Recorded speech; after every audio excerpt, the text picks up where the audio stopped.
one of the mistakes that I think many marketers make is they think about SMS in a way that's similar to the way people thought about email 10 or 15 years ago, which is I build a list and then I send a message to the list. And then when I want something to happen, I send another message to the list. And we've learned from email that that's wrong. You don't do that, right? You like take smaller groups and you send them different messages at different times. I was raised to help small businesses advertise and have successful marketing programs. My journey in marketing actually started when I was one.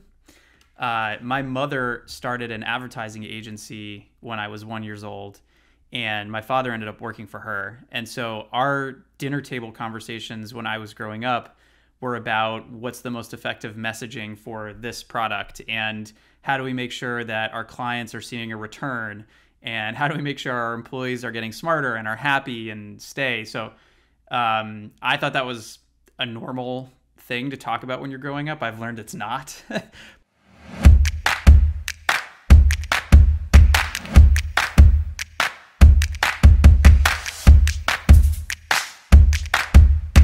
Hello everybody, how are you? Welcome to another episode of The Link. My name is Diego Praderi, and in this episode we're going to be talking about email marketing with an authority in the topic. We're going to be talking about marketing and email marketing specifically with Jake Cohen, who's the VP of Content at Klaviyo. How are you, Jake?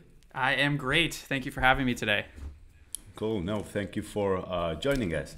So Jake, actually, we've met, I think, a couple of weeks ago, and we've been partners with Klaviyo for a long time, but it was a very good surprise to meet you because I did some research in your background story, and you're kind of a marketing wizard, right? And you come from the product area now to the marketing. So would you mind sharing with us, like, what was your journey? Because I have the feeling that you need to be passionate about marketing to work in this. So I'm very curious about, like, where did that itch started with you? Yeah, I don't know if I'm a wizard, but I'm someone who likes it a lot and cares a lot. My journey in marketing actually started when I was one. My mother started an advertising agency when I was 1 year old, and my father ended up working for her. And so our dinner table conversations when I was growing up were about what's the most effective messaging for this product, and how do we make sure that our clients are seeing a return, and how do we make sure our employees are getting smarter and are happy and stay. So I thought that was a normal thing to talk about when you're growing up. I've learned it's not, but it kind of, I was raised to help small businesses advertise and have successful marketing programs, and every job I've done, barring one, has had that kind of flavor to it. And so when I was fortunately introduced to Klaviyo and I saw what they were trying to accomplish, it resonated very strongly with me, because I believe that helping people pursue their dreams of making a business work by teaching them some of the fundamentals of marketing is perhaps the most noble thing that you can do for a career. And so I feel very, very privileged and blessed and enthusiastic and excited to do what we do every day. That's amazing. That's an amazing story. Actually, like, marketing runs through your veins, I guess, right? Forever, yeah. I learned how to do marketing before I could walk. Yeah, I can imagine. I can imagine. So, and tell me, so having that background, like that marketing background, right? I'm not going to ask your age, but how do you see it from 1 year old and all that journey that you went through? How do you see marketing and advertising changing? Because we have different stages now, right? Because it was pre-internet, digital marketing, pre-COVID, pre-iOS 15, like pre-data privacy. Like, what was the changes that you've seen in marketing in general? Well, going way back, the type of advertising agency that my mother started was a broadcast media buying agency. So they would work with advertisers that had, large millions of dollars of budget, and would say, it's too hard for us to buy, like, help us be efficient. And so I was raised creating and running radio campaigns and TV campaigns and buying billboards and all this stuff. So it's like nothing digital at all. And as the digital wave was coming, my parents recognized that the world was going to change a lot, and they stopped. But I kept going. And to me, it actually all connected with the digital side in, what was it, 2011? No, it was earlier, 2009, 2010, when I saw businesses like Target and Amazon, BJ's Club do like all of these very simple digital advertising techniques to capture all of the demand from search that was local people looking for local businesses, but finding Amazon instead. And I was like, that's crap. We have to help small businesses learn this very basic thing and give them tools so that they're the ones that can meet the demand with their supply instead of large advertisers knowing how to use Google better and making it work. And since I saw that, I went really deep, and now I guess the rest is history. Yeah. So when you say that you want to help smaller businesses, it was mainly in educating them on how to communicate, because I guess that the basis of marketing, the real concepts, remain kind of untouched, right? You said like how to convey the best message that you heard in the dinner table. That's basically something that continues, correct? Yeah, well, so there's two sides to it, in my opinion. What I was just referring to is the tactical side of things. Like, how do you get a message out to an audience in the most efficient way? That will always change. That's going to change with technology shifts in terms of like what devices people use and what services are available and what platforms they spend their time on, whatever, right? But the good news is that all marketing really is presenting a solution to a problem someone has. And that involves two people, and people don't really change that much over the years. There might be like little nuances and different things that we want or need, but we have the same fundamental reasons that we buy things. We have the same fundamental problems from the Roman times as we do today. And so marketing is really just about understanding someone's problem and communicating a solution, communicating empathy for the problem and how your solution solves it. And like that's the strategic side of marketing messaging. Then it's just about finding the right place to put it. Now that you mentioned that, let's like dive deep into email marketing. Sure. Because let's go to the problem solution. Like, what is the problem that email marketing helps solve in e-commerce business that's more a target? I think it's the most simple problem. The most simple way to explain it is it's the most reliable way to communicate with your audience directly. That's what it solves. When you're like, hey, I really want everyone to know this thing about me, there's not a better way to accomplish that than email. When you get a little bit more nuanced, email helps ultimately deliver revenue and strengthen relationships. And there's a whole series of tactics in terms of how that works, but that's kind of like a channel advantage. That's as effective or ineffective as the messages that you put out there and the times at which you send those messages to the people that you can communicate with. And you've seen the change that email itself, email is one of the first digital channels, but also it's the hottest right now. Like, what's going on? Basically, like, let's add SMS to that as well, right? Sure. That's direct messaging. But what's changed as well that people are relying? Because we all remember the days when email was just Viagra ads, right? Yeah. And getting that spam. So what's changed because people lost trust in email, but that has been transformed, and Klaviyo it has been key in transforming that as well. Yeah, well, really, email's been hot for like 45 years, but I think more and more people are realizing just how effective it can be every day. My favorite email story is how it's actually where spam came from. In the 1970s, which is when email started, it was originally a communication method on an intranet, so like a connected area. Then there was a local area network, and there was a basic messaging protocols, SMTP relay, which is what email is. And they had these servers that they wanted to like get rid of in one of their offices. And so someone wrote an email to every single person in the local area network. I'm selling a server for $99. Who wants it? And so was born the first spam email like 1977 or something. And it's obviously flourished since then, as you were alluding to. I think over time, two big things have changed.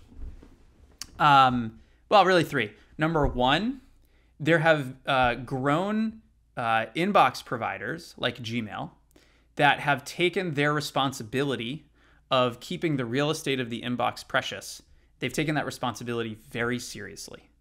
And so there's been tremendous improvement under the hood in terms of how inbox clients filter out spam, which has made it better for consumers. And so I think consumers trust their inbox more increasingly than ever before. So that's one big change.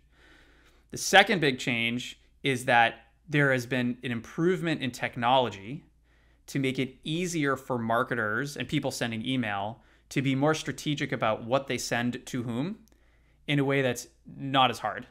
And as a result, they've seen improved performance and have invested in being better. And that has reinforced that consumers trust the messages that they get and connect more deeply with the brands that they invite into their inbox. And those three things kind of compound on each other, and it just keeps getting better. And I think it's going to always get better. And Jake, have you ever heard, and I'm sure you did, but I want to confirm this, people telling you, okay, you working at Klaviyo, right? You do email, it's an email marketing platform. Do you have like this conversation with people say, emails don't work. I never open emails. I never open marketing emails. Do you have that? Oh, all the time. All the time. And what do you actually respond to that? My favorite response. So one of the cool things that that we can do at Klaviyo with people's permission is I can actually look up your email address and see which brands you've interacted with and which emails you've interacted with. And so again, with people's consent, when someone says, I don't open emails, I've looked up their email address and shown them emails that they open. And they're like, well, yeah, those I open. And I'm like, so what are you talking about? Of course you don't open every single email. No one does. But the point is, an email is a place that people check multiple times a day.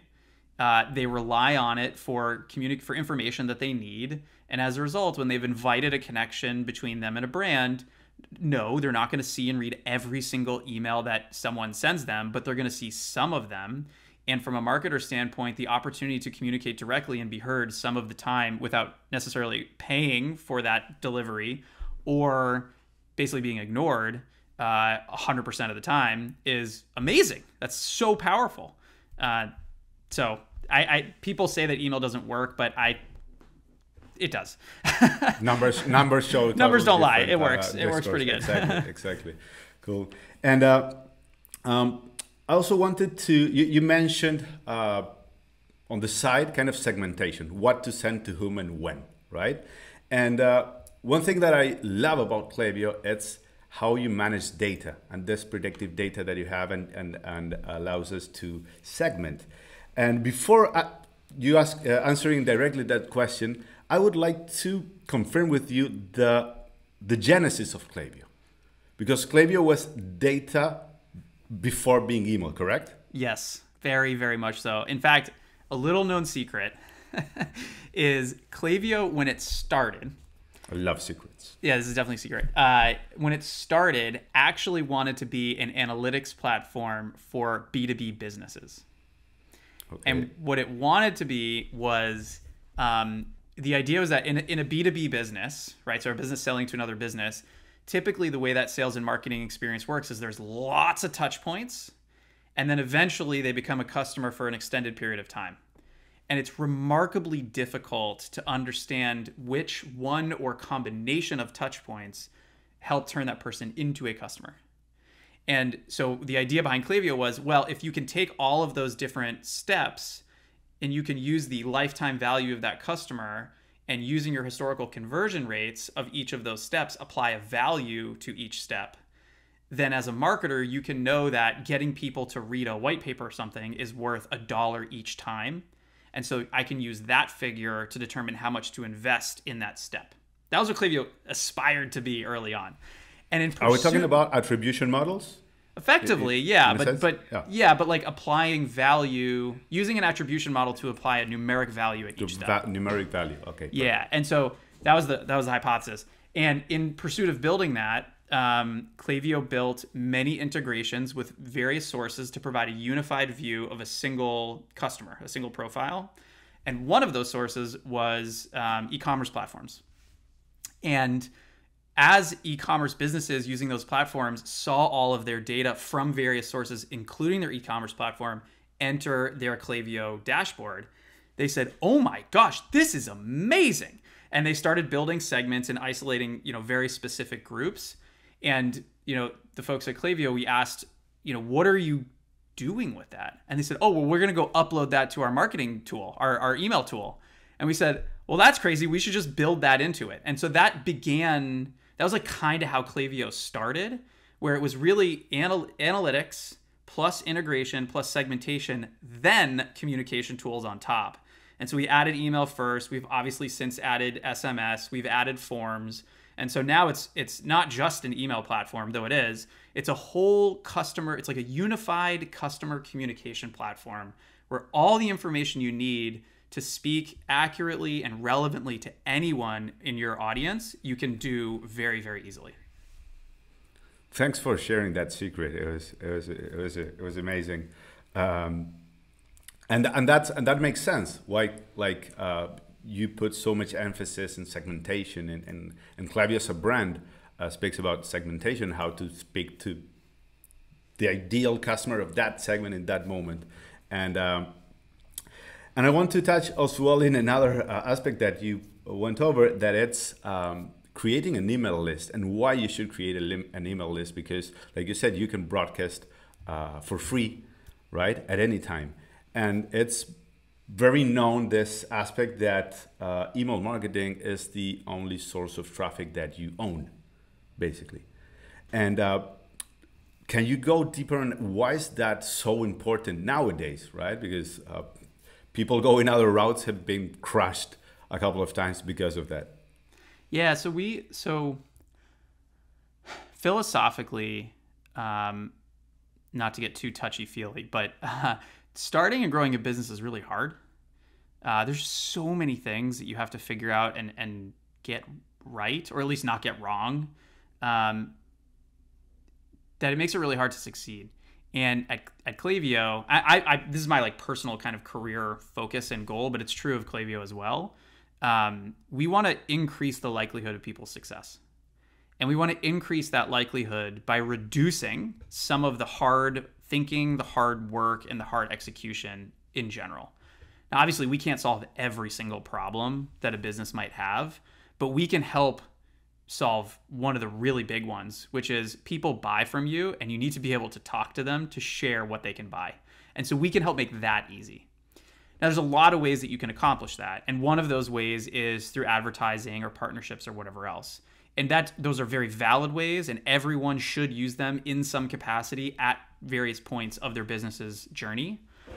But reliance on those things and over-reliance on those things adds a variable that decreases your likelihood of success. And that variable is that the platform that you pay to deliver, you put your message in front of somebody, their customer is not really you. Like, they're most interested in their audience and keeping that audience. And so if it's better for that platform to charge you more because someone else wants to also talk to your audience, they will.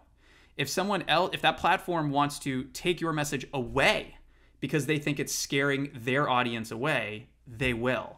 And so it turns out you're paying all this money to a middleman that doesn't really want you there. And so if your goal is to talk to your customers, it's kind of crazy to like give money to someone else that's holding their attention hostage, and they can change their sort of attitude towards you at any moment without your control or consent.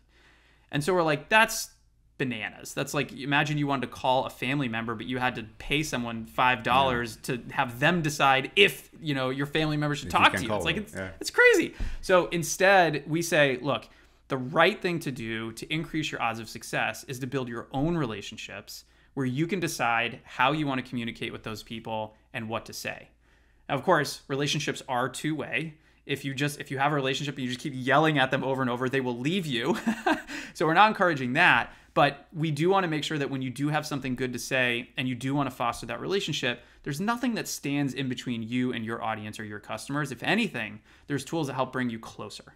And that's why we exist, and that's why we think email is so important, because there isn't a middleman that you have to pay that is not acting in your best interest. With Klaviyo, there's a supporter behind you giving you the tools to help take your best ideas and bring them to life successfully. I totally agree. And you mentioned a couple of times like building a relationship and kind of even before getting to a transaction, right? It's more often that I see like e-commerce merchants getting anxious for the sale. Everyone wants to sell, but they get too anxious, and that it's avoiding the sale in a way. And on the other hand, you see people that take the craft of knowing their personas, of segmenting, of talking about like this old adage of like getting inside the conversation that's already happening in their minds, right? And you see that those are the guys that make the best results, right? So email is helping them build that relationship.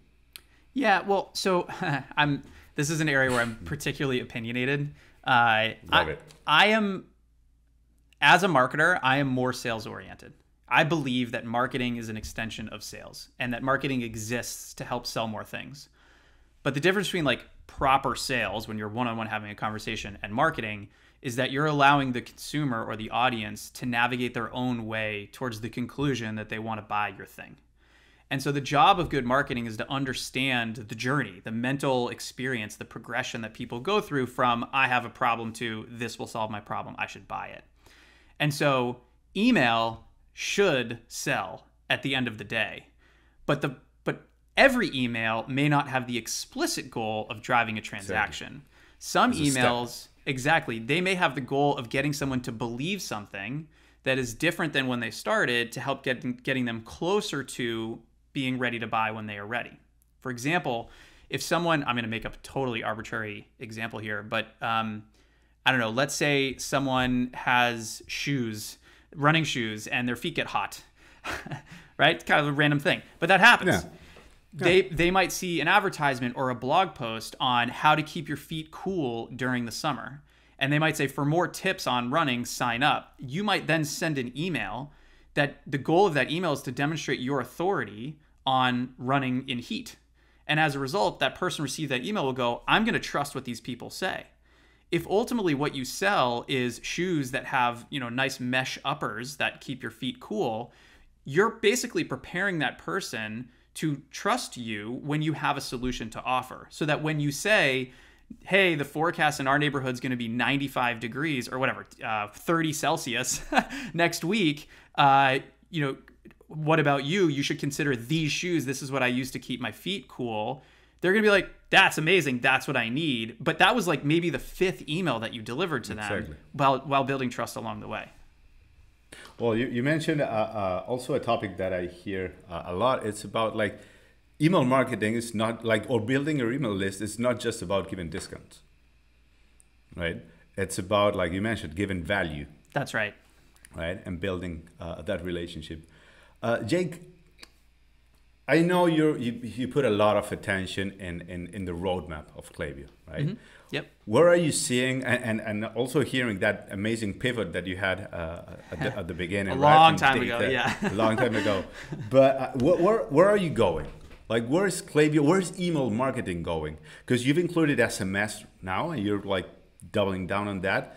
And I want to understand how you're seeing that in the future. Like, I see personally that email and SMS are more like this multi-touch platform, right? That need to play together. But I would like to know your opinion and Klaviyo's opinion as well. Yeah. So I can't endorse this as an official Klaviyo statement, but being there and kind of knowing. Yeah, this is Jake's take on Klaviyo, I guess. But there's a colleague I work with actually who recently said, as we were thinking about how to communicate what we believe, he said the magic to all of this is that you need a platform that matters is one that gives you the smarts, not the sending. And I think that kind of sums up like where we're going.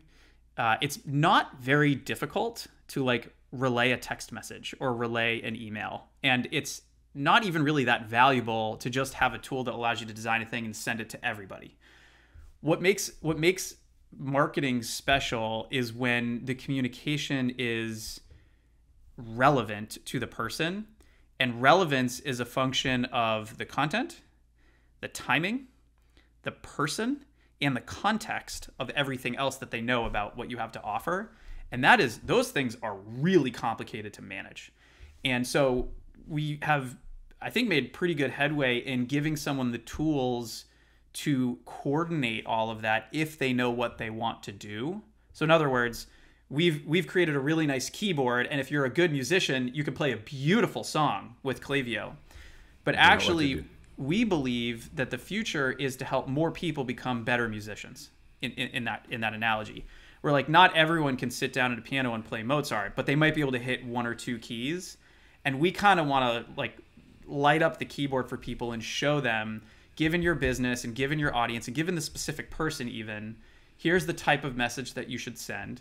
Here's the way that you should communicate that message. Here are the channels that you should deliver it on. These are the times that you should send it to that specific person, and help provide recommendations based on what we've learned through our data science techniques and massive training sets through the hundreds of thousands of businesses all around the world that use Klaviyo every day, and provide, suggestions to you so that you can play that beautiful song, spend less time trying to figure it out, more time building deeper relationships so you can focus on all the other areas in your business that you need to get right to increase your likelihood of success. So that's where we're going, and there's like a lot of ways that we're bringing that to life. Yeah, and actually going there, it's pulling you back to your origins, right? Like data analytics. That's the curious part about it. Full circle. Cool. And yeah, it's a circle, the circle of life. Yeah. So tell me, regarding SMS, right? I want to just touch a little bit specifically in SMS. How does it help an e-commerce website, an e-commerce business, to include SMS? Because, and I'll share how I see it. It opens another option. Because also I see people that think, no, I'm not going to do SMS because I don't want to be intrusive. But at the end of the day, you're just giving them the option and the liberty to choose, do you want me to contact you with SMS? Because maybe that's the channel that suits you the best. I think, actually spent a lot of time thinking about this recently. I think the SMS channel is pretty misunderstood by marketers. And I think the marketing platform industry is a little bit to blame because the incentive that tools often provide to marketers is to send more messages. And I actually don't think that's what makes SMS successful. It's actually fewer, more timely messages makes SMS for a small subset of your audience even more powerful than email. An email, yeah. But so it's context again, like it's timing context. That's right. And the problem is, it's really complicated to be a marketer today. It's one thing to understand what to say and how to communicate your value proposition to people who have a certain problem. That's hard. That is not easy to do.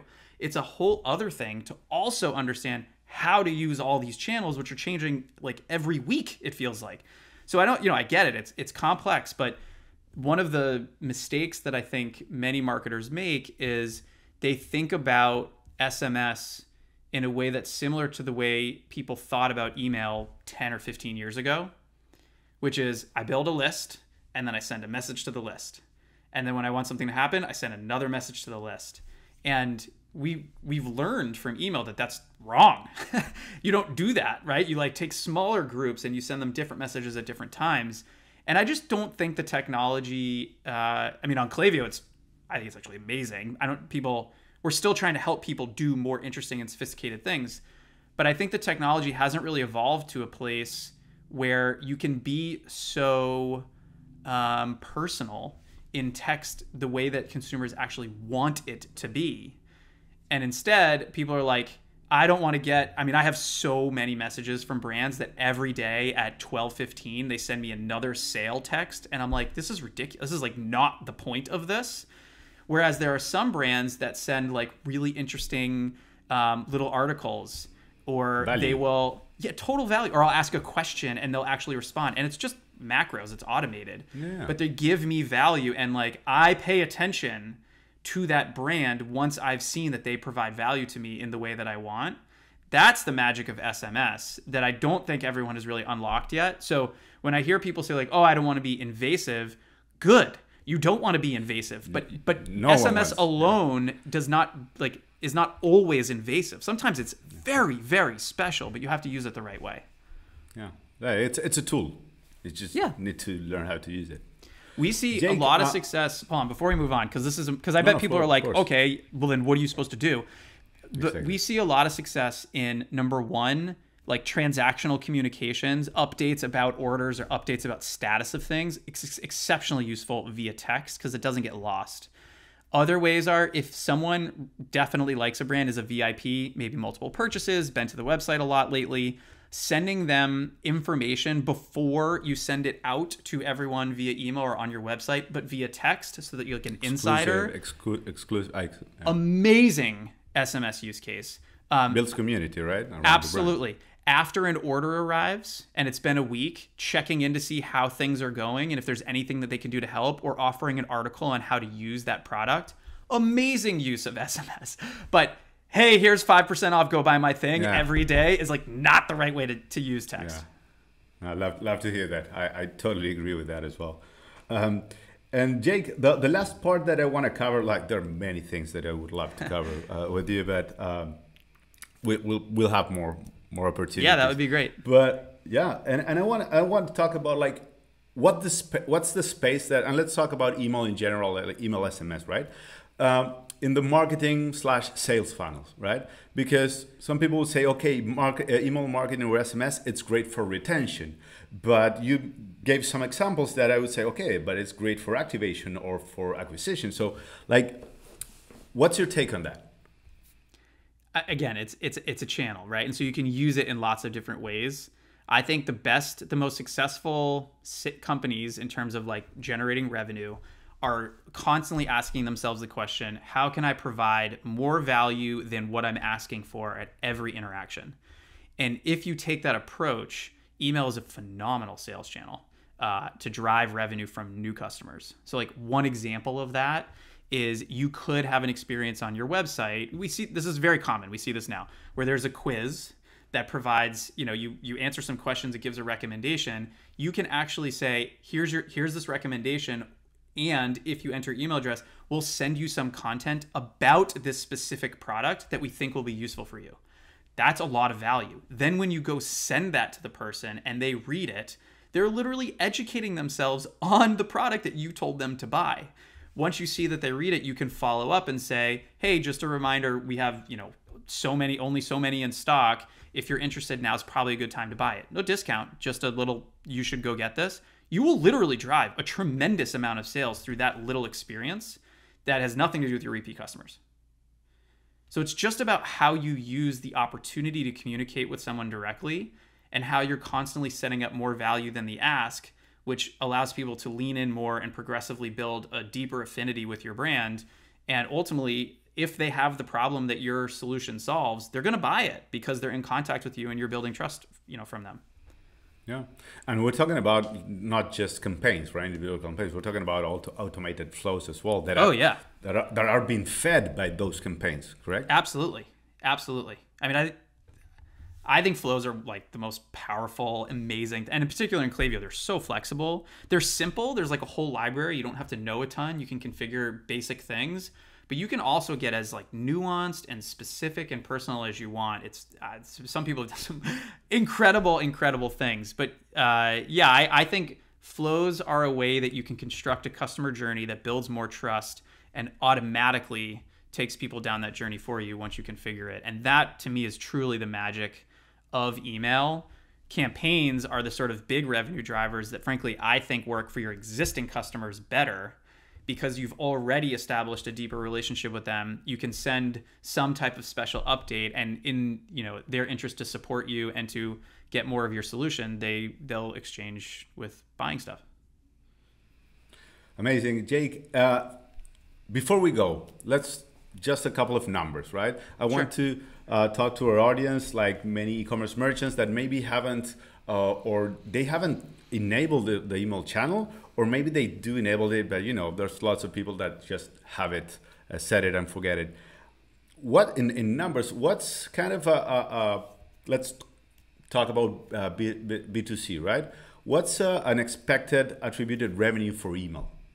So first of all, Average, So we typically see about 20 to 30% of a store's revenue comes from email. That's pretty standard.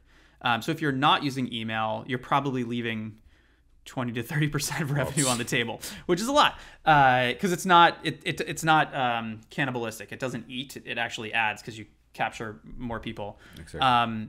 The other thing though is we actually just updated each quarter. We update benchmarks for email and benchmarks for SMS statistics that have. That's amazing. By the way, that feature. We just opened it. So if you search Klaviyo email benchmarks, you'll find that blog.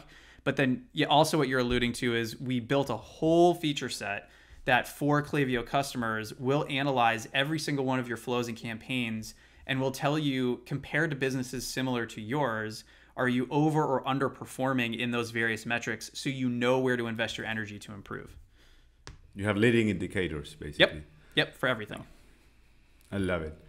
Jake, like I said, let's plan another episode of this, because there's a lot of round two. Definitely, I want to go deeper into marketing tactics and tips and tricks and secrets. And I love that you mentioned as well, and I want to go over like what your parents did as well. But the research, right? The research and about the customer research, how to nail the message, how to segment, etc. So I'm inviting you officially for a second round for this. But for the moment, I want to thank you very much for joining us in this episode. It has been an absolute pleasure. Thanks for having me, and I'm excited to come back. Okay, so thanks everyone for joining us. Remind to follow us on our socials. You can listen this in Spotify and all of our socials. We're gonna leave any relevant link in the description. And Jake, how can people see what you do, read what you post? What are your links and your handles? So if you want to reach me directly, Twitter's a great place to go. My Twitter handle is JFCCOHEN. I share all sorts of things that I'm seeing and learning and observing and success that other people have. So if that's interesting to you, come on over. Also, our team produces a ton of exceptionally helpful content over on the Klaviyo blog, which you can get to by going to klaviyo.com/blog. And you'll find all sorts of tips that will help you be more successful in your marketing pursuits. Thank you very much, Jake. Thank you everyone for watching. We'll see you again in the next episode of The Link E-Commerce Connection. I'm Diego Praderi. Have a great day. Bye-bye.